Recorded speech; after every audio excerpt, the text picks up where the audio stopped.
Hello guys, welcome back. Myself Anand Kari and today most probably we are going to end the lecture of chapter 1 है ना, electric charges and field. ऐसे बहुत बड़े हो गए हैं, खैर बड़ा नहीं पर छोटे छोटे हैं, इंटरेस्टिंग होने चाहिए। और जो चीज समझ में नहीं आई है यार उसे मेंशन कर देना, कोई दिक्कत नहीं आएगी, मैं कोशिश करूंगा उसको सॉल्व करने की आप लोगों की। ठीक है, आज हम लोग बेटा एक छोटा सा टॉपिक बोर्ड के हिसाब से लास्ट ही होना है, ठीक है, क्योंकि देखो कॉम्पिटिशन के हिसाब से तो थोड़ा सा और बच जाता है, बट हम लोग स्पेसिफिकली बोर्ड्स के लिए ही अपनी तैयारी को बिल्कुल सेट करके चलेंगे। कंपटीशन ऐसा नहीं है कि इससे क्लियर नहीं होंगे, हो जाएंगे, बता दूंगा जो कंपटीशन है उसका चीज बता दूंगा, पूरा डेरिवेशन नहीं करेंगे, उसमें और लंबा टाइम लग जाएगा, है ना। ठीक है, लेकिन वो वाली करेंगे जो बोर्ड के लिए इंपॉर्टेंट है।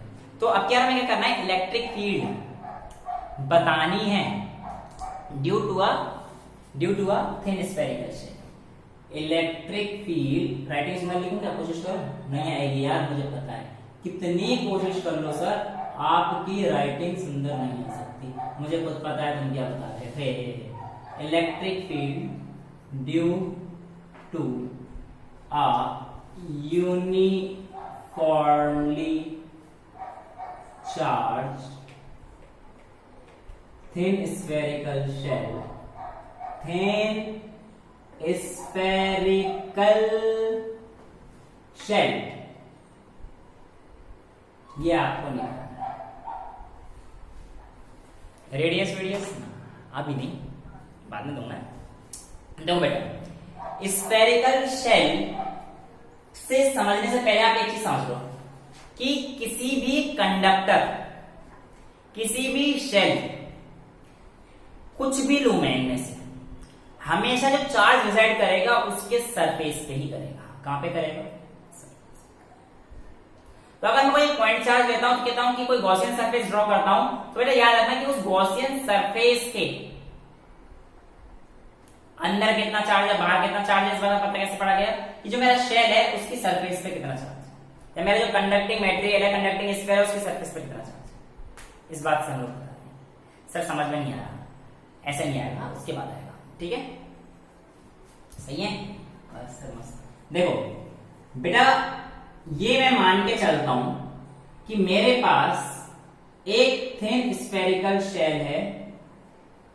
देखो अब ये मत समझ लेना, बुक में ना ऐसे दो बना देते हैं कई बार, वो इसलिए होता है क्योंकि बहुत थिन है,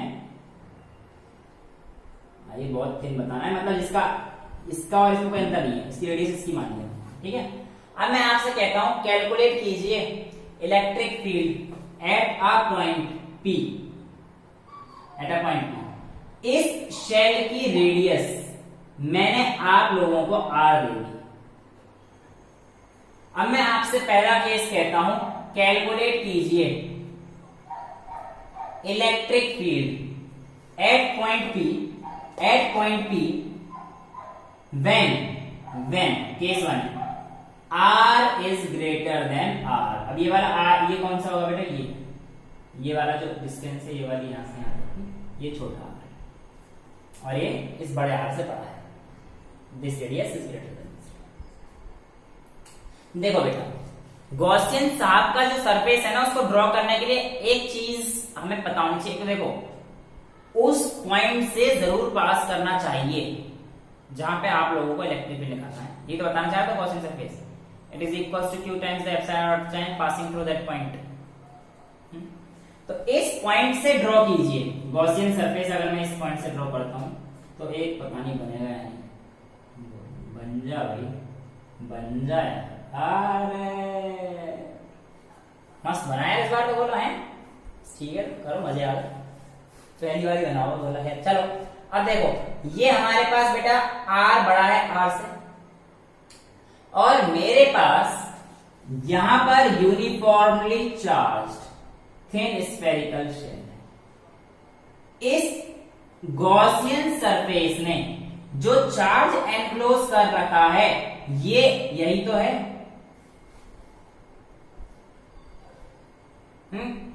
यही तो है Q टाइम्स, और स्फेरिकल भाई फॉर्मूला में लगा दो, phi is equals to E dot ds, और ds of sphere 4 pi r square लूंगा, है ना बेटा। r तो मैं ये लूंगा ना इसका, क्योंकि गॉसियन सरफेस ये है और मेरे को इस पॉइंट P पे निकालना है, तो जब हमारे पास capital electric field at point P कह लो, हमेशा ये रहने वाला है। पहला केस है when R is greater than R, इस पॉइंट पे रहने वाला हूं। तो इलेक्ट्रिक फील्ड निकालने के लिए phi is equals to Q times the epsilon not is equals to E dot spherical surface DS, छोटा सा पार्ट का पेज में पता ही है यार, है ना। अब इसका तो यहाँ पे लूंगा, तो वही कर देना जितना हमने करा है, क्योंकि ई भी इसी डायरेक्शन में और रेडियली आउटवर्ड करता है इलेक्ट्रिसिटी। ये तो आपको बिल्कुल ऐसे समझ में आ जाना चाहिए कि कोई दिक्कत नहीं एरिया वेक्टर के बाद तो ठीक है। अब ई डॉट डीएस तो मैं कह सकता हूं इसको, अब इंटीग्रेट लिख रहा मैं छोटा सा लिख के 4 पाई आर स्क्वायर नहीं कर रहा, बार बार कौन करेगा 4 पाई आर स्क्वायर छोटे वाला, इस बार मतलब छोटा वाला, छोटा आर मतलब डिनोट कर रखा है, वैसे तो लेंथ तो बड़ा ही है, रेडियस से बड़ा है, ठीक है। अच्छा इसको यहां पहुंचा दूं, इसको यहां पहुंचा दूं, तो ई की वैल्यू कितना आ जाएगा 1/4 पाई आर स्क्वायर डॉट क्यूब। तो देखो ये तो बिल्कुल सर वही आ रहा है, ऐसा प्रतीत हो रहा है कि ये गॉसियन सरफेस ऐसा प्रतीत कर रहा है हमें कि होल चार्ज सेंटर पे कंसंट्रेट हो। ये तो वही है बिल्कुल, जब हमारे पास इलेक्ट्रिक फील्ड आई थी तो E is equal to k Q by are square. तो इससे हमें ये प्रतीत होता है, it simply it implies that और it gives the information that और it shows that as the whole charge is concentrated at centre, है ना। ये तो ही बता रहे हैं ना इसके हिसाब से। तो क्या करना, यहाँ पे क्यू रख देता और यहाँ पे पी रख देता और मैं कहता कि बताओ यहाँ पे कितना है, तो E is equal to k Q by are square तो करते। तो ये तो वही आ रहा है ना हमारे पास गॉसियन साहब के अकॉर्डिंग, समझ रहे हो ना आप, कोई दिक्कत तो है नहीं इसमें, ठीक है सर ये आ गया समझ।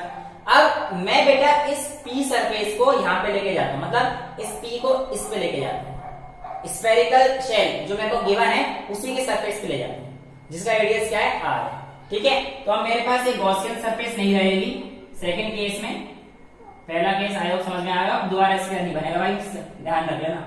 हाँ अब वीडियो पीछे पीछे करके देखते रहना भाई साहब, बड़ी मुश्किल से बनाया। अब की बार मैंने पी पॉइंट कहां ले गया हूं, यहाँ पर बिल्कुल इसी की सरफेस पर, और ये शेल ये थिन शेल है, दो उससे कंफ्यूज मत हो जाना, बच्चे कंफ्यूज जाते हैं यार, ये दो डंडे बना दिए फिर एक तीसरा बना दिया, आर आर आर 3 4 का नहीं, 2 केस आएंगे 3 केस आएंगे जिसमें आर बिल्कुल शेल है थिन है, इसलिए मैं 2 लेयर बना दी, बहुत थिन है, ठीक है ना, ये उसको बताएंगे। अब बेटा दूसरा क्या केस था, जब at R electric field calculate करना है at point P when at R, यानी कि जब पी यहां पे रखा हुआ है ना। अब बेटा इस केस में तो कुछ है ही नहीं, क्योंकि हमारे पास चार्ज तो पूरा यूनिफॉर्म डिस्ट्रीब्यूटेड है, यूनिफॉर्म डिस्ट्रीब्यूटेड है। तो अगर आप डायरेक्ट फॉर्मूला लगाना चाहो डायरेक्ट फॉर्मूला से लगा दो, phi is equal to E dot DS से करना चाहो तो ई डॉट डीएस से कर दो, चलो ऐसे ही करते हैं गॉसियन सरफेस, हाँ ये बोल देगा ना यूजिंग गॉसियन सरफेस, तो ऐसे ही करना पड़ेगा बेटा, phi is equal to E dot DS.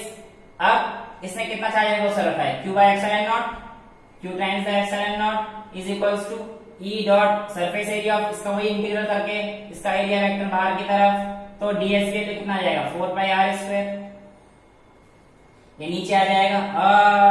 पकड़ लिया बच्चों ने, शाबाश, अरे गलती पकड़ ली यार, क्या है यार, मतलब हद हो गई, इतना डबल नहीं, मैं सोचता भी नहीं सर, हम भी नहीं सोच रहे थे, अच्छा ठीक है, अरे थोड़ा बहुत चलता है यार, गलती पकड़ ली थी कि भाई Q upon X is equals to E dot 4 pi R square. अब बेटा यहाँ पे क्या होगा, इसको इधर ले आओ, ई की वैल्यू आ जाएगी which implies E is equals to Q 4 pi epsilon R square, वही तो हो गया के Q by are square 1/4 pi epsilon R square. तो ये हमारे पास ई एट सेंटर आ जाएगा, ई एट सेंटर नहीं आएगा, ये ई एट सरफेस आएगा, सरफेस ऑफ स्फीयर मतलब बिल्कुल जो नेट सरफेस पे, ये ई आउटसाइड था, ये ई आउटसाइड था जब आर था, और इनसाइड मैं कहता हूं यहां से पहले बाहर से आए सरफेस पे अंदर ही चले जाए, ये तो काम होता है हमारा, ये अंदर बाहर से आए तो अंदर चले जाए, ठीक है चले जाते हैं सर, इसी में समझा दोगे क्या, हाँ इसी में समझा देंगे, तो दिक्कत है। आपकी बार मान लीजिए आपको इस पॉइंट P पे निकालना है। अब इसकी ये बात बिल्कुल अच्छी करी सर, इसकी क्या मान है, इसकी भी R मान लो ना, बस केस उल्टा कर दो। थर्ड केस कहते हैं calculate the electric field at point P when R is greater then R। ये लो हिंदी में लगा लो, थर्ड नहीं लगा, है ना। अब देखो बेटा, अब देखो ध्यान से, मजेदार है। कितना हो जाएगा, मैं इसके अराउंड एक गॉसियन सरफेस बना देता हूं, नहीं तो किया था मैंने, जहां पे निकालना है इसके अराउंड एक गॉसियन सरफेस बना दो, है ना। अब गॉसियन सरफेस क्या था, the net flux is equals to 1 upon epsilon naught times the charge enclosed by the Gaussian surface. The net flux is 1 upon epsilon naught times the charge enclosed by the Gaussian surface. ये Gaussian surface है भैया, इसके अंदर charge कितना है sir, ये अबे नलायकों भाइयों मेरे, तो मैं तो मेरे भाई हो गया नलायक, हो तो मैं तो भाई और बहन भी जो भी है, मैं डिस्क्रिमिनेट नहीं करता, ठीक है ना। तो ये जो थे सर सभी तो बहन नहीं होंगी, अरे भाई प्लेस देता हूं मैं, हाँ लेता था जब अपने स्कूल टाइम पे था। तो ये देखो है ना, अरे गॉसियन सरफेस है ना बेटा, अब इसके अंदर तो कुछ भी चार्ज नहीं है ना, इसके बाहर है, तो net charge inside the Gaussian surface is nil, zero. So यहां पर कितना हो जाएगा, phi is equals to E dot d s, ठीक है, phi is equals to q by epsilon not is equals to E, ऐसे ही रहने दो, ds निकाल दो, 4 पाई छोटा r स्क्वायर, मान लिया मैंने बात आपकी। क्या कर लोगे इसे निकाल के, नहीं क्या कर लेंगे, देखो क्या करोगे बेटा, ये q upon epsilon not times है ना, तो यहां पे जब नेट चार्ज जीरो है तो 0 upon epsilon not is equals to E dot 4 pi r square. अब यहां पे कुछ भी ले आना, e की वैल्यू कितनी हो जाएगी, इसे हटाना, E inside the spherical shell is always zero, very very important। ये केस तो बहुत इंपॉर्टेंट है, बोर्ड्स का फेवरेट, कंपटीशन का भी फेवरेट। इतनी बात समझ में आती है। अब ये तो हॉलो था, स्फीयर कैसा था, इस बार हमारा हॉलो था। सॉलिड कंडक्टिंग स्फीयर दे दे तो भी उसका केस में यही काम आता है, ये केस काम आता है, क्योंकि वो जब सॉलिड में कंडक्शन होती है ना, तो सॉलिड कंडक्शन करके स्फीयर का, तो वो सरफेस से फंसा जाता है चार्ज। अगर सॉलिड कंडक्टिंग स्फीयर होगा हमारे पास, ये तो नॉन कंडक्टिंग नहीं था, ये हॉलो स्फीयर था, uniformly charge thin hollow sphere था, स्फेरिकल शेल था, है ना।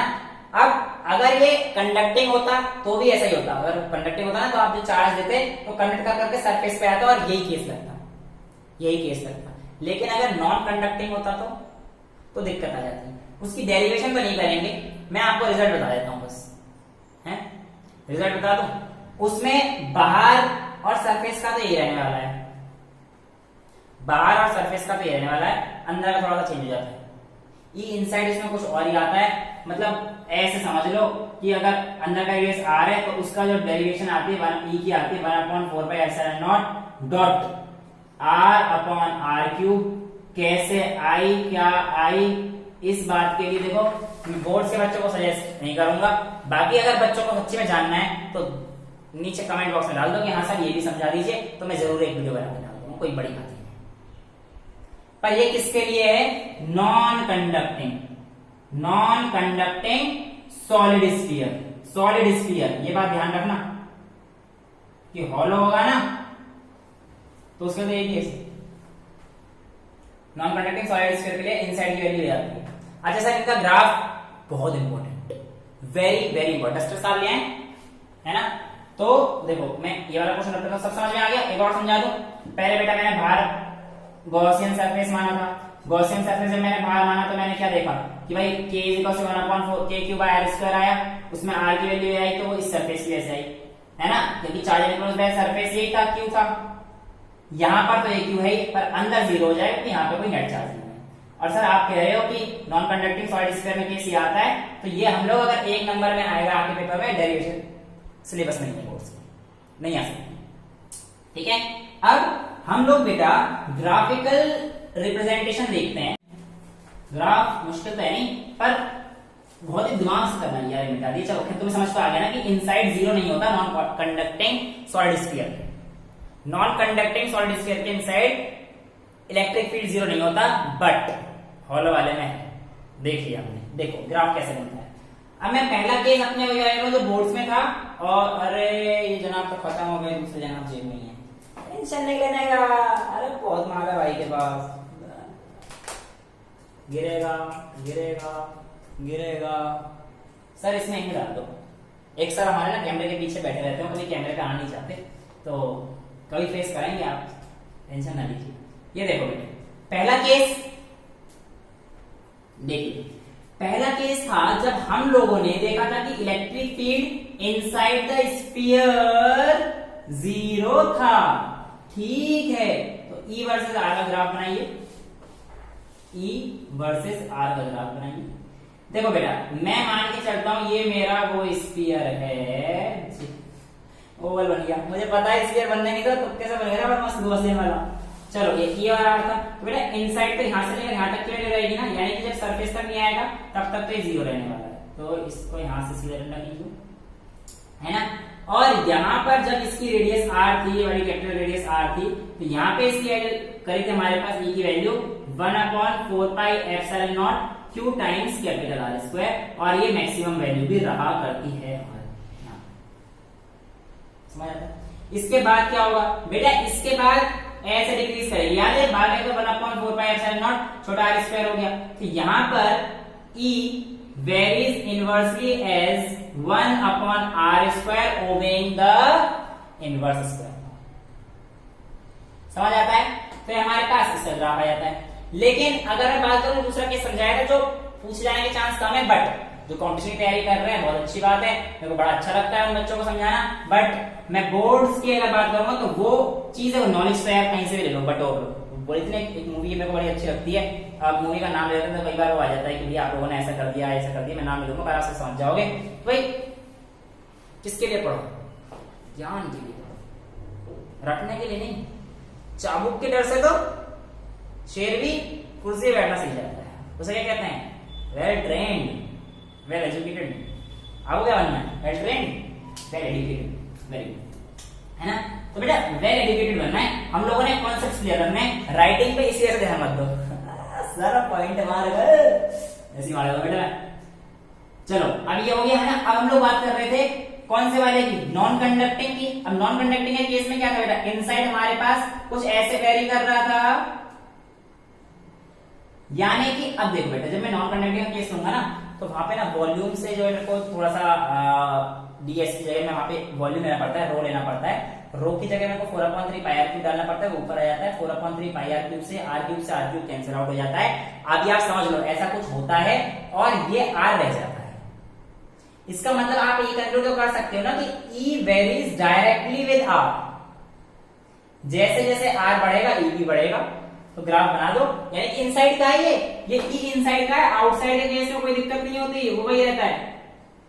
इनसाइड के केस में दिक्कत कर जाता है। कर दीजिए, कैसे आएगा बेटा? भाई अपना ग्राफ तो ये रहने वाला है ई वर्सेस आर का, है ना। अब यहाँ पे तो जीरो है सब कुछ, देखो ना यहाँ पे खाली है, यहाँ पे डॉटेड लाइन बना देना, कुछ भी नहीं होता यहाँ पे, हाँ जीरो। यहाँ पे क्योंकि ये आर का डायरेक्टली वेरी कर रहा है तो सरफेस तक तो ये रहेगा, है ना। अब बेटे सरफेस के बाद ये वो पॉइंट होगा जब वो सरफेस पे आ गएगा, और इसके बाद से 1/r² वेरी करेगा, यानी कि ये यहाँ पर जो पॉइंट है ये इनसाइड कितना आ गया 1/4 pi epsilon not dot r/r³ में। यहाँ पर जो r रेडियस होगा वो 1/4 एप्सिलॉन r², तो यहाँ पर सेम रिजल्ट। ये बहुत इंपॉर्टेंट ग्राफ बन जाता है for competition point of view कि भाई नॉन कंडक्टिंग सॉलिड स्फीयर का ग्राफ कैसे बनेगा और कंडक्टिंग का कैसा बनेगा, हॉलो का कैसा बनेगा। कंडक्टिंग सॉलिड स्फीयर हो, हॉलो हो, ये नॉन कंडक्टिंग सॉलिड स्फीयर। दिक्कत तो नहीं आई बेटा? नहीं, चैप्टर तो खत्म हो गया, चैप्टर खत्म, लेकिन कुछ कॉन्सेप्चुअल्स जिनको हम लोग करते हैं। सबसे पहला ना बच्चों से सवाल पूछ लेते हैं, among the two properties of charge, attraction and repulsion, which is the surest test for the presence of charge. गलती होगी, अंग्रेजी में ज्यादा बोल गया। दिए गए दो चार्ज में से रिपल्शन और अट्रैक्शन कौन सा श्योरेस्ट टेस्ट है to detect presence of charge. तो बेटा आप कहोगे सर अट्रैक्ट बॉडी तभी करती है जब प्लस और माइनस होते हैं, तो attraction is the surest test for the presence of charge. गलत है। हमेशा ध्यान रखना कि repulsion is the surest test for charge. क्यों बताते हैं। देखो ऐसा होता है कि रिपल्शन सिर्फ तभी हो सकता है जब दो सिमिलर चार्ज हो। रिपल्शन सिर्फ तभी हो सकता है जब दो सिमिलर चार्ज हो, लेकिन attraction because it can happen only with two similar charge, यानी कि पॉजिटिव पॉजिटिव और नेगेटिव नेगेटिव। लेकिन बात करते हैं अट्रैक्शन की, तो attraction can be due to neutral as well as the less charged objects। Less charge मतलब सेम वाले, यानी कि अगर एक पे पॉजिटिव और दूसरे पे पॉजिटिव है ना, तो ये भी एक दूसरे को अट्रैक्ट कर सकते हैं। तो अट्रैक्शन तो न्यूट्रल बॉडी ये हो सकता है और लेस चार्ज वाला ये हो सकता है। कैसे बताऊं? हाँ सर अब इतना बताया तो बताओ ही, तो हमारे दिमाग में भ्रम डाल दिया। अट्रैक्शन तो आज तक बचपन से बड़ा चिपका आता है, वही होता है हमारे पास। श्योरेस्ट टेस्ट नहीं बेटा। देखो सपोज कीजिए आपकी एक न्यूट्रल बॉडी है। न्यूट्रल बॉडी में जितने प्लस चार्ज उतने माइनस चार्ज, पहले लेक्चर में यही पढ़ा था। अब यहां पर मैं एक चार्ज बॉडी देता हूं प्लस वाली। अब ये प्लस वाला चार्ज इसके नेगेटिव चार्ज को इस तरफ खींचेगा, प्लस वाले को दूर भगा देगा बाय इंडक्शन। इंडक्शन पढ़ा था ना, जिसकी वजह से ये न्यूट्रल चार्ज बॉडी इसी तरफ आ जाएगी थोड़ा सा, और ये इसको अट्रैक्ट कर देगा। अगर बहुत बड़ा पॉजिटिव चार्ज है और एक छोटा सा पॉजिटिव चार्ज है ना, ऐसे, तो बेटा इसी केस में भी कर सकता है। इंडक्शन केस में पॉजिटिव दूर भगा देगा, नेगेटिव इधर आ जाएगा इसका ऐसे। मतलब ये यार बिखरे हुए थे, ऐसा नहीं है कि होते, समझ जाओ है ना। तो नेगेटिव चार्ज इस तरफ आ जाएंगे, पॉजिटिव चार्ज इस तरफ आ जाएंगे, तब भी अट्रैक्ट कर लेगा। But if I am bringing a rod, अगर एक रॉड को ला रहा हूं और वो रिपेल कर रहा है, इसका मतलब दोनों चार्ज सेम है। इसका मतलब दोनों चार्ज सेम है। If I am bringing a rod near to a glass and it is repelling, then I must say that yes it is due to repulsion. But if I am bringing a positive charge to the glass rod, अगर मैं positive charge को लेकर आ रहा हूं glass rod के पास, तो इसका जरूरी मतलब ये नहीं है कि glass rod is negatively charge, because attraction can be due to neutral as well as the less charge object as well.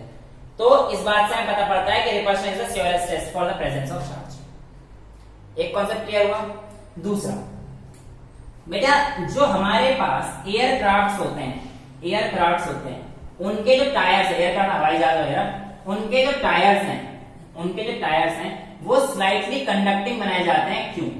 देखो बेटा, ऐसा इसलिए जब एयरक्राफ्ट लैंड कर रहे होते हैं, हवाई जहाज जब लैंड करेंगे, तो क्या होता है कि जब वो लैंड कर रहे होते हैं ना, तो फ्रिक्शन की वजह से उनमें स्टैटिक इलेक्ट्रिसिटी प्रोड्यूस हो जाती है। उस इलेक्ट्रिसिटी की वजह से ऐसा भी हो सकता है कि स्पार्क जनरेट हो जाए और फायर लग जाए। लेकिन इस चीज से बचने के लिए हम टायर को स्लाइटली कंडक्टिंग करा देते हैं। जैसे वो जमीन से टच होता है, कंडक्टिंग होने की वजह से हमारे धरती पे एक्स्ट्रा चार्ज पहुंचा जाता है और सेफली लैंड करता है विदाउट एनी फायर। यही कारण है कि आप एक कॉपर की रॉड को हाथ में लेंगे, अगर आप एक कॉपर की रॉड को हाथ में लेंगे और किसी से चार्ज करने की कोशिश करेंगे, तो कॉपर की रॉड चार्ज नहीं होगी। लेकिन यहीं पे एक इबोनाइट की रॉड ले लेंगे तो वो चार्ज हो जाएगी। इबोनाइट क्या है बेटा? वो इंसुलेटर है, उससे चार्ज फ्लो नहीं हो सकता। जब आपने कॉपर की रॉड को चार्ज करने की कोशिश करी, तो कॉपर की रॉड मेरे कंडक्टर के थ्रू फ्लो होकर चली गई धरती पे, चार्ज नहीं करता। लेकिन इंसुलेटर फ्लो ही नहीं कर रहा ना, तो इसको चार्ज कर दिया हमने। पॉजिटिव नेगेटिव फ्लो ही नहीं कर रहा ना, उसके आगे चार्ज ट्रांसफर हो गया, खत्म। एक बहुत ही भयानक और डेंजरस एक्सपेरिमेंट घर पे बिल्कुल ट्राई ना करना। क्या आप अपनी बॉडी में भयानक पोटेंशियल डिफरेंस क्रिएट कर सकते हैं? कर सकते हैं। देखो किताबों में लिखा है, मैं हाथ जोड़ के विनती करता हूं घर पे कभी ट्राई ना करना। किसी भी एक भयानक से बड़े से अच्छे से इंसुलेटिंग स्टैंड पे खड़े हो जाइए और लाइव वायर जो आपके घर में आ रहा है उसे पकड़ लीजिए, पोटेंशियल डिफरेंस क्रिएट हो जाएगा और आपको शॉक भी नहीं लगेगा। Please do not try this. मैं बिल्कुल नहीं कह रहा हूं, किताबों में लिखा है, मैंने समझा दिया है। बस अगर अगले में पढ़ते हैं यार, बच्चे करने लगा तो डाल देते हैं कि सर ने बोला था, नहीं बोल रहा, नहीं बोल रहा, नहीं बोल रहा, पूरी वीडियो देख लेना भैया, करना मत। पर हाँ अगर क्वेश्चन लिखे तो लिख देना कि हाँ ऐसा हो सकता है। अच्छा एक और चीज, और अच्छा कौन सा जो हमारे पास इनफ्लेमेबल मटेरियल्स लेके जाते हैं, पेट्रोल वगैरह वो सब है ना। इनफ्लेमेबल मतलब जो आग अच्छे से पकड़ ले, ये मत समझ लेना कि इनफ्लेमेबल मतलब क्या होता है। हाँ इनफ्लेमेबल मतलब भी जो आग पकड़ ले, है ना। इनफ्लेमेबल मतलब आग ना पकड़े ऐसा नहीं कर, चेक कर लेना, मेरे को खुद एक स्टूडेंट ने बताया था, बहुत अच्छा लगा, है ना। क्योंकि ऐसा नहीं है कि यार अगर हम लोग पढ़ा रहे हैं तो हम लोग आप लोगों से नहीं सीखते, आप लोग कुछ कमेंट्स और बिल्कुल सीखते हैं और बड़ा मजा भी आता है। ज्ञान कहीं से मिल जाए लपेट, है ना, कोई जरूरी थोड़ी है। हो सकता है आप लोगों को जो कुछ ऐसी चीज पता जो मेरे को ना पता हो, बिल्कुल हो सकता है, क्या है ऐसा, तो आप मेरे को शेयर कर दिया करो थोड़ा बहुत, मैं भी देख लूंगा, मेरे को थोड़ा ज्ञान मिल जाएगा। शेयर इज केयरिंग है, ये तो हमें समझना चाहिए है, और ज्ञान जितना बांटो उतना बढ़ेगा। खैर टॉपिक पे आते हैं। एक और कॉन्सेप्ट कौन सा ले रहा था मैं, हाँ इनफ्लेमेबल वाला ना। तो बेटा जो हमारे पास हैवी ट्रक्स वगैरह होते हैं जो ऐसे लेके जाते हैं, इनमें ना आप देखोगे एक मेटल की रॉड होती है जो कि ग्राउंड से टच होती रहती है। क्यों बेटा? उसमें भी यही है, जब गाड़ी चल रही होती है तो फ्रिक्शन की वजह से चार्ज आता है, और उस चार्ज को ग्राउंड करने के लिए हम लोग उस मेटल रॉड का इस्तेमाल करते हैं, है ना। एक चेन होती है जो कि उससे टच रहती है, तो चेन के थ्रू चार्ज, सारा एक्स्ट्रा चार्ज जो है वो जाके जमीन में, और जमीन हमारी इतनी अच्छी, कितना चार्ज दे दो मैं ले लूंगी, पृथ्वी मासा, ठीक है। अच्छा और कॉन्सेप्चुअल बताएं, देखो और ऐसे समझ लो कि आपके पास एक स्टैटिक बॉल रखी है, मेटेलिक स्फीयर, ये अभी तो न्यूट्रल है और ये अभी भी न्यूट्रल है। ये स्टैटिक नहीं है, ये ऐसी है, मतलब ये हॉरिजॉन्टल एक बार है ना, कंडक्टिंग है, और इसके ऊपर एक मेटलिक स्फीयर रख दिया है मैंने, और यहाँ पे एक मेटलिक स्फीयर रखा है, अभी न्यूट्रल है।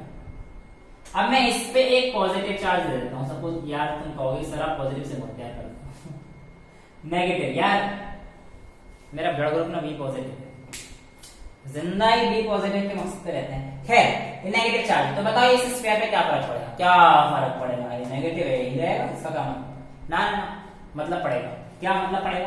मतलब ये पड़ेगा कि ये नेगेटिव की वजह से बाय इंडक्शन इस पे इस तरफ पॉजिटिव आ जाएगा, ये नेगेटिव आ जाएगा, और it will accelerate towards the sphere, that is. अब ए भी लिख के अपने एक्सप्लेनेशन दे देना, जस्टिफाई कर देना, समझ में आता है। रिलेटिव परमिटिविटी के तो कॉन्सेप्ट्स मैंने आपको कराई दिए थे, 1/ε0 टाइम्स के। मतलब अगर मैं आपसे कहूं कि कोई भी चीज अगर डाइलेक्ट्रिक कांस्टेंट के मीडियम में रखी हुई है तो उसका f कितना बढ़ेगा, तो f is equals to f/k, ये मैंने आपको करा रखा है ना, f/k टाइम्स हो जाता है। क्वेश्चंस भी कराते हैं तो रिलेटिव परमिटिविटी पे 10-11 मिनट की वीडियो देख लेना, ठीक है, समझ में आता है ना। और कंसेप्ट से बचता है अच्छा सा तो नहीं बचता है, बाकी छोटे मोटे तो यार बहुत सारे बन सकते हैं, है ना। तो इसी के साथ इस चैप्टर की विदाई कर देते हैं। आपका कोई भी डाउट हो मैं बहुत आनंदमय तरीके से सॉल्व करने की कोशिश करूंगा और आप लोगों को भेजने की पूरी कोशिश करूंगा। अगर आपको कोई और एक्स्ट्रा वीडियोस चाहिए होती है किसी भी टॉपिक से रिलेटेड तो आप शेयर कर सकते हैं, आप नीचे डाल सकते हैं कि हाँ सर इसको डाल दो, और मैं कोशिश जरूर करूंगा कि आपको उस चीज से रिलेटेड कोई भी नॉलेज, किसी भी चीज साइंस के अलावा बहुत सारी चीजें होती हैं। अगर आपको कुछ ऐसा है कि सर इसके बारे में आपको पता है तो पूछ के देख लेना, अगर मेरे को पता होगा तो मैं जरूर शेयर करूंगा, ठीक है। Because I feel personally sharing is caring and you need to follow that also. Okay, till then bye bye, take care, thank you so much. We will be meeting with the next lecture on capacitance. Okay, bye bye, take care, thank you so much.